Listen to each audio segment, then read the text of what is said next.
Hello everyone, welcome to Big Players. In this video I am going to be sharing an amazing strategy to catch market pullbacks. But before we start, be sure to subscribe to our channel so that you don't miss on any of our new videos. With that being said, let's get into today's video. First, we need to understand how does the market move. The market moves in three phases: an uptrend, a downtrend, and a sideways range. When the market is in an uptrend, it does not move in a straight line. Instead, it moves in price swings. Price swings can also be called as price waves. A single price wave consists of two types of moves: an impulsive move and a corrective move. An impulsive move is a strong move that occurs in the direction of the trend. This means that in an uptrend, the up moves will be considered as an impulsive move. On the other hand, small moves that occur against the trend are called as corrective move. A corrective move can also be called as a pullback. In a downtrend, these small up moves will be called as pullbacks. These pullbacks give us the opportunity to enter the trend on a discount. Hence, our objective as a trader is to enter the market on these pullbacks and catch the trend. In order to achieve this, we will use three indicators. The first indicator is a moving average. Now, a moving average is a simple indicator that plots the average price of an asset over a particular period of time. For example, a 10-period moving average will give us the average price of the last 10 candles. Different moving averages can be used to identify different trends. For instance, a 200-period moving average is used to identify the long-term trend of the market. A 50-period moving average can be used to identify the medium-term trend of the market. And lastly, a 20-period moving average can be used to identify the short-term trend of the market. For this particular strategy, we will use the 200-period exponential moving average. We will use the 200-period EMA to identify the trend of the market. So, in an uptrend, we see that the price stays above the 200-period EMA, and the EMA is sloped upwards. Similarly, in a downtrend we see that the price stays below the EMA, and the EMA is sloped downwards. And in a sideways trend, we see that the price moves around the EMA, and the EMA stays flat. We will only trade in a trending market. Now the second indicator that we will use is the Fibonacci retracement. Fibonacci is not an indicator, but it's more like a tool that helps us in identifying the area of support and resistance. This is how the Fibonacci retracement tool looks. It consists of 5 lines. In the Fibonacci retracement, we first identify an impulsive move. For instance, we take this particular move. Then we plot the Fibonacci retracement tool by connecting the low and the high of the impulsive move in question. So, we make sure that the topmost line touches the high of the move, and the bottommost line touches the low of the move. The 3 lines in the middle are the actual retracement levels. The first one is a 38.2% retracement level. This means that this line marks a 38.2% of the impulsive move. Similarly, the second line is a 50% retracement level. In other words, it is exactly the halfway point of the impulsive move. And lastly, we have the 61.8% retracement level. So, the premise of the Fibonacci retracement tool is that we expect the price to pull back and find support at one of these levels. And eventually the price will resume the uptrend. Similarly, in a downtrend, we take an impulsive move and plot a Fibonacci retracement tool. We can expect the price to pull back and find resistance on one of these 3 levels. After touching these lines, the price will resume the downtrend.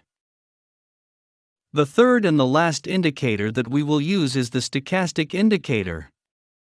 The stochastic indicator is a simple oscillator that compares the current price of the asset with the highest and the lowest price over a particular period of time. The default value of the stochastic oscillator is 14.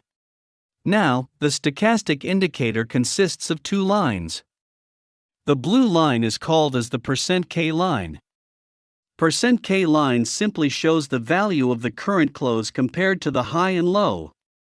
The orange line here is the %D line. Now, the %D line is simply a 3-period moving average of the %K line. Just like other oscillators, the stochastics also has overbought and oversold levels. Typically, when the stochastics goes above 80, it is considered as overbought. This means that we can expect a downwards move. On the other hand, if the stochastics goes below 20, it is considered as oversold and hence, we can expect an upwards move. We will combine all of these three indicators to successfully identify and trade market pullbacks. So let us now get into the strategy. Look at this chart. Here we have the Euro-USD pair on a 15-minute chart. The first step is to identify the trend. Here we see that the price is above the moving average and the EMA is sloped upwards. Hence, we can conclude that the price is in an uptrend. So, we will only be looking and buying trades. Now the second step is to plot the Fibonacci retracement. For that we need to identify an impulsive move. Here is the impulsive move. We will plot the Fibonacci retracement by connecting the high and the low. This is how the tool looks.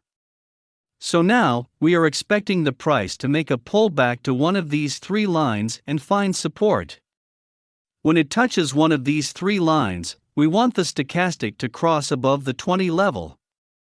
That would indicate that the stochastics is coming out of an oversold area, and we can expect the price to move higher. The third step is to wait for our entry. Here is our entry.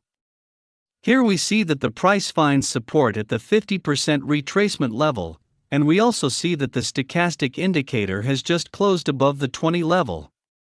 This indicates that the pullback is potentially over, and we can expect the prices to move upwards. So, we buy the pair here. When it comes to stop loss, we will keep it at one retracement level below the entry. For instance, if the price finds support at the 38.2% level, we will keep our stop loss below the 50% level. But in this case, the price found support at 50% level and hence, we will keep our stop loss below the 61.8% level. And we will keep our targets at 1.5:1 risk to reward ratio. As you can see, we made profits on this trade. Now let us look at a sell trade. Here we can see that the price is below the 200-period EMA, and the EMA is sloped downwards. This indicates that the price is in a downtrend. Hence, we will only look at selling opportunities. After identifying the trend, we will identify the recent impulsive move and plot the Fibonacci retracement level. Here is the recent impulsive move. We connect the high and low of this move to plot the Fibonacci levels. Now we wait for our entry. Here is our entry. Here we see that the price finds resistance near this retracement level. And we can also see that the price crosses the 80 level on the stochastics and closes below 80. This indicates that the price was previously overbought, and now it has started a down move. So, we sell here and keep our stop loss above this retracement level. We will keep our targets at 1.5:1 risk to reward ratio. As you can see, the price did come close to our stop loss here, but it immediately reversed and gave a strong down move. This brings us to the end of this video. If you like the video, then be sure to subscribe to our channel so that you don't miss on any of our new videos.